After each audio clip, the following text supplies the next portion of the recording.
Hey guys, let's talk about Swamp Thing Episode 3. Hey guys, before you get started, make sure you click that subscribe button, and if you don't ring that bell, you won't get any updates.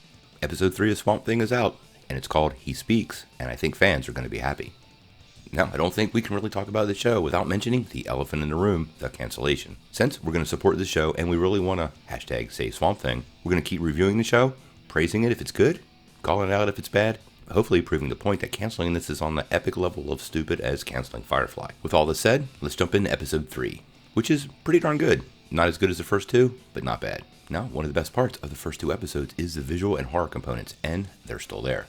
Fair warning though, this is not for the weak stomach. If you're somebody that can't hold your snacks, you might want to delay. There's also a big nod in this episode to a classic comics villain. Now, all our reviews are spoiler free unless otherwise noted, so we're not going to tell you who it is, but the representation of this particular villain is done very well. There's a pretty big action segment in this episode, and it's actually one of the things that I had a little bit of a problem with. Not that there was anything visually wrong with it, but it just fell a little short and seemed to resolve itself a little faster than probably was necessary. Now, the episode is entitled He Speaks. We actually do get to hear Swamp Thing speak in this episode. But more importantly, we get a deeper dive into his psychology, what's going on in his head, and more interestingly, what's going on in the swamp. Now, most of the blame here seems to go to science, but clearly there's some kind of mystical element at play causing some of this to happen. Most of the episode is dedicated to supporting characters, and we don't really get a lot of Swamp Thing.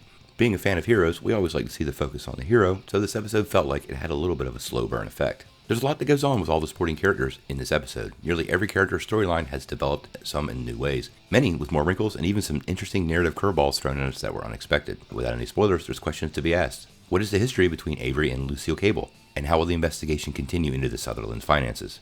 And what's wrong with Carolyn Woodrow? All these supporting character plot points I'm sure will be expanded in episode 4 and beyond. After the first episode, I was left feeling with a great big wow.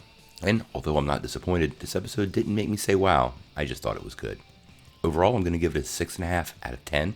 I like the episode, there's always room for improvement, and I would like to see a little more of Swamp Thing. With all this said, I would love to encourage everybody to jump on the Save Swamp Thing hashtag. So far, fans seem to really love the show, and DC Universe has turned their nose up at the fans, it appears. There's obviously some behind the scenes shenanigans going on, but at the end of the day, the fans are what's important, we buy the products, and we are ultimately the ones who could win the show back a second season. What did you think of this episode of Swamp Thing? And does the show's cancellation just make you not want to watch it? Let me know what you think in the comments below. If you like this video, make sure you press like below, click subscribe, and if you don't ring that bell, you won't get any updates. Peace.